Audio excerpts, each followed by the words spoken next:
Diddy woke up this morning inside the Metropolitan Detention Center in Brooklyn. The federal jail has been called, quote, hell on earth. He can't go into a regular housing unit because somebody will take him out for sure. Diddy's attorney revealing the worst thing about jail for the rapper. According to People magazine, his lawyer said, quote, I think the food's probably the roughest part. I would expect that he would not be in the general population. His incredibly high celebrity status makes him a very, very attractive target for. One of hip-hop's most influential moguls, Diddy, is now trapped in a nightmarish situation, enduring conditions labeled as hell on earth. Stripped of his influence, he's constantly monitored around the clock. This isn't fiction, it's his harsh reality. After a judge denied his request for bail a second time, and the place where he's locked up now getting a lot of attention. The Metropolitan Detention Center, the only federal jail in New York City, is known for violence, poor conditions, and a string of celebrity detainees. And Diddy's attorneys want him out. NBC News' Yasmin Youssian has more. From his $48 million Miami mansion to hell on earth where chaos reigns. Just some of the words used to describe the Metropolitan Detention Center where Sean Diddy Combs is now being held without bail after pleading not guilty to sex trafficking and racketeering charges. Combs abused, threatened, and coerced victims to fulfill his sexual desires, protect his reputation, and conceal his conduct. He is not the first high-profile inmate to pass through these walls. Ghislaine Maxwell, R. Kelly, Pharma Bro, Martin Shkreli, and crypto fraudster Sam Bankman-Fried, all as they wait for their federal criminal trials, called this jail home. But the conditions of the prison are far from homey, notoriously described as, quote, dreadful, as one judge put it. Some on the bench have even moved away from sending nonviolent defendants there. In April, a group of detainees that prosecutors said were MS-13 gang members in court documents stabbed an inmate 44 times in an attack caught on camera. 2 shivs were recovered from the attack. You see them here. The victim survived. And in the last 3 years alone, 4 inmates have died by suicide.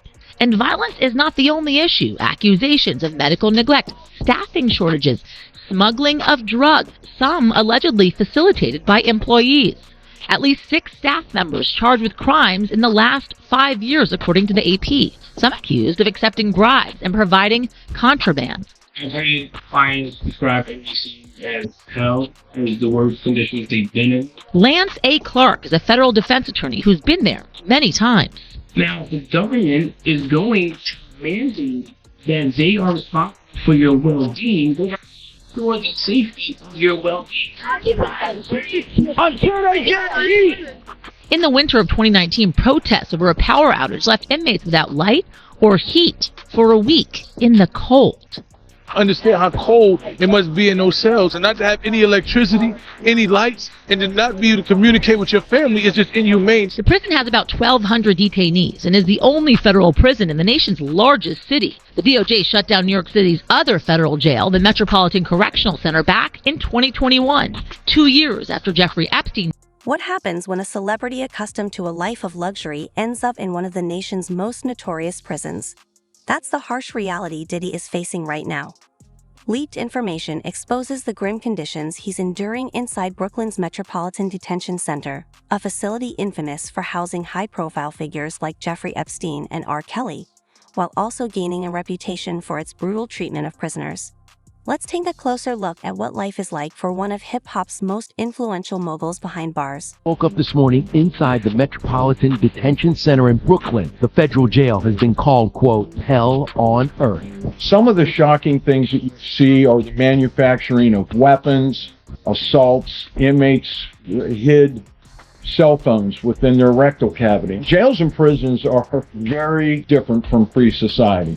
We spoke with Cameron Lindsay, the former warden of Diddy's jail. The facility accommodates around 1,200 detainees and once housed R. Kelly and Jeffrey Epstein's accused co-conspirator, Ghislaine Maxwell. I survived what I've been through. I would expect that he would not be in the general population. His incredibly high celebrity status makes him a very, very attractive target for assault. He would be locked in that cell 23 hours a day, 3 showers a week. My advice would be keep quiet, keep to yourself, and it has to be more of a culture shock. A rep for the Federal Bureau of Prisons tells ET that earlier this year, they appointed an urgent action team to address issues. It's their mission to operate safe, secure, and humane. From daily psychological evaluations to rumors of preferential treatment, reports about Diddy's time in custody are mixed.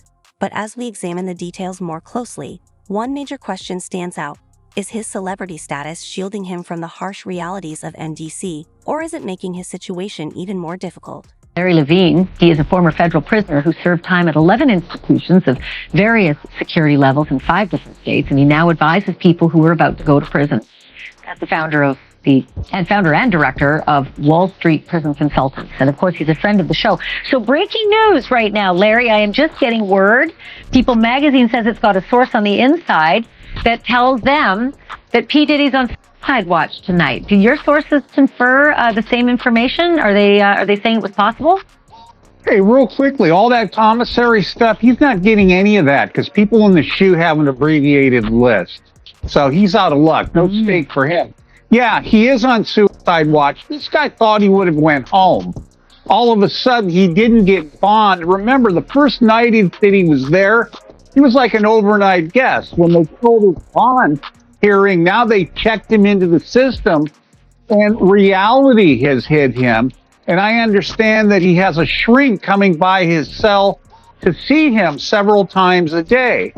And now there's talk about putting him in, it's like a bubble. It's like a cell that has like a plexiglass wall in it where they have inmates watching you. That's actually their job, to keep an eye on the inmates that are on suicide watch. Another error that some warden told you this. There are sentenced inmates there. They're called cadre inmates. They don't have to be white collar inmates, but they're doing maintenance on the building. And the problem why there's a lot of violence there, they have housing units. And they're mixing bank robbers, drug dealers, rapists with white collar people.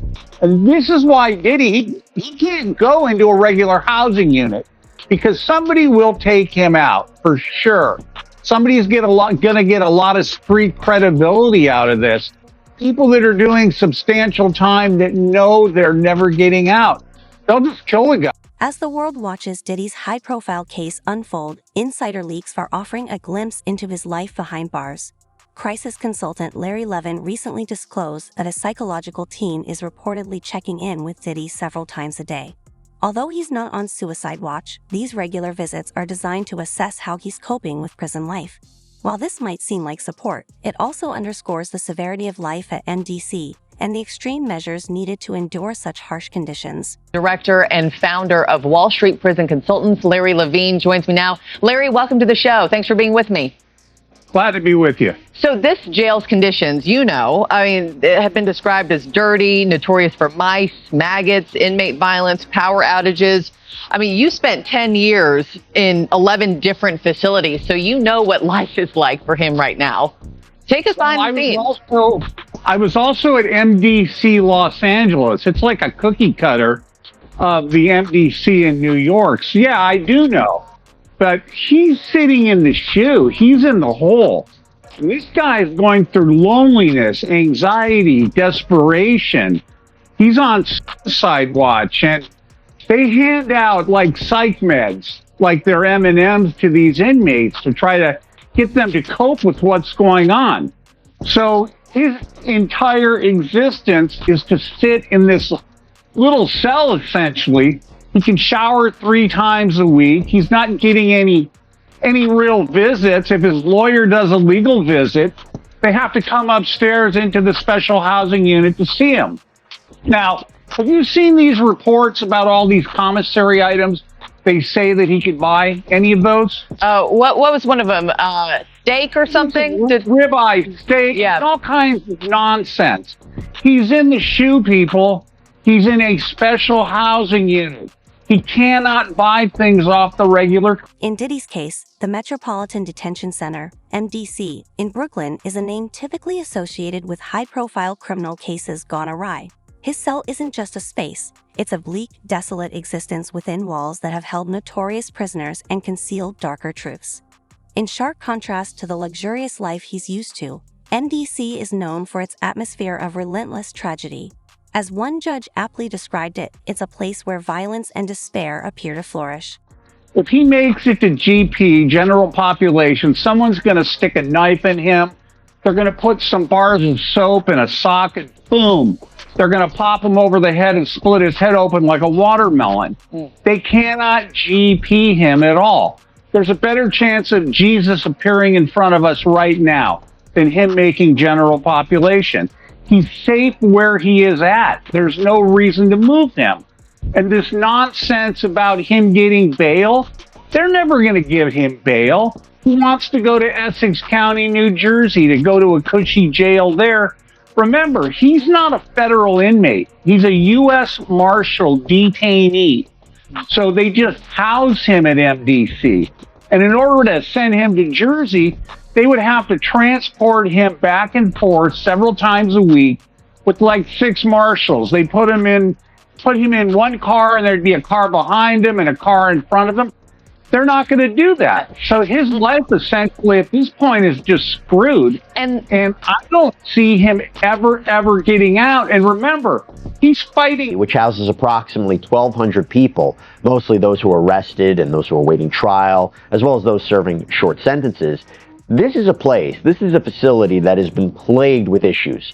Violence, deplorable conditions, not enough manpower, drug smuggling. In fact, earlier this year, New York Representative Dan Goldman stated he would file a formal request for an investigation into the MDC.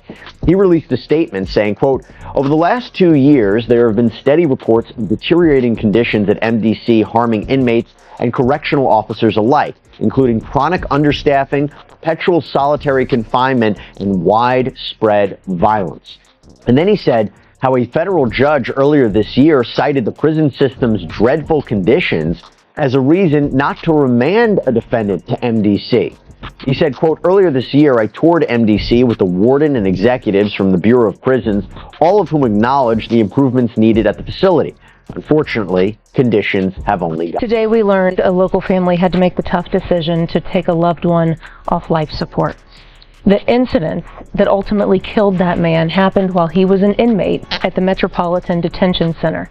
He is the 5th MDC inmate, though, to die this year. That's 5 deaths in less than 6 months.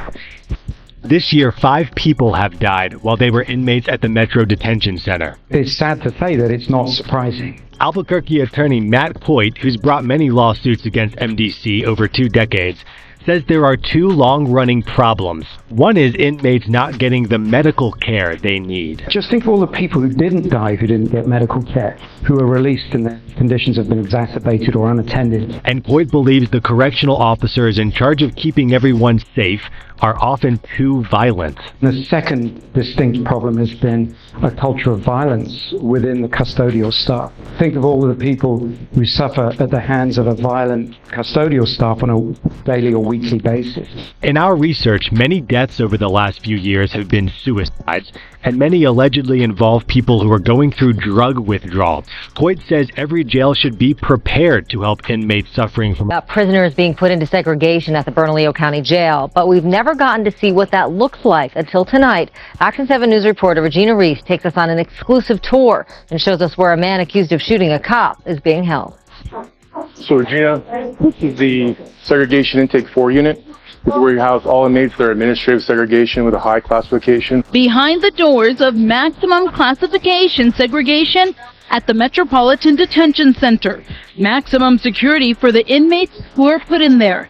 Inmates like Christopher Cook. He's charged with attempted murder after Albuquerque police say he shot one of their own, Officer Lou Golson, during a traffic stop.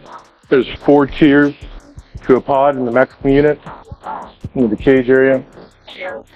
Each inmate is in a cell by himself. They get just 1 hour out of the cell each day to shower, use the phone, and talk to other inmates. Only 1 inmate is allowed out at a time. Typically, a lot of inmates do sleep. They do review legal material, correspond for mail. Typically like to read a lot too, and hopefully not cause disturbances while they're in custody. Inmates in segregation have the option to spend an hour each day outside, but they have to be in these enclosures, and they are in these by themselves. Some of those inmates, including Christopher Cook, wear these red, high-risk jumpsuits. Certain individuals that are high profile initially, they are a little more observed through check to ensure their safety as well as the safety of staff. And in dealing with these inmates, the jail says safety is an absolute. A month after their father's arrest, the children of disgraced music producer Sean Diddy Combs are speaking out. In a joint statement posted to social media, 6 of the embattled music mogul's children rallied in support of their dad. The statement posted to Instagram by Combs' son Quincy Brown reads, quote, "The past month has devastated our family. Many have judged both him and us based on accusations, conspiracy theories, and false narratives that have spiraled into absurdity on social media. We stand united supporting you every step of the way. We hold on to the truth, knowing it will prevail, and nothing will break the strength of our family. We miss you and love you, Dad." Combs' children, Justin Dior, Christian King, Chance, Delilah, and Jesse, were all listed as collaborators. The worst thing about jail for the rapper, according to People magazine, his lawyer said, quote, "I think the food's probably the roughest part of it." The meals are supposed to be nutritionally balanced and edible. He would receive 3 meals per day, right? Basic meal expectations.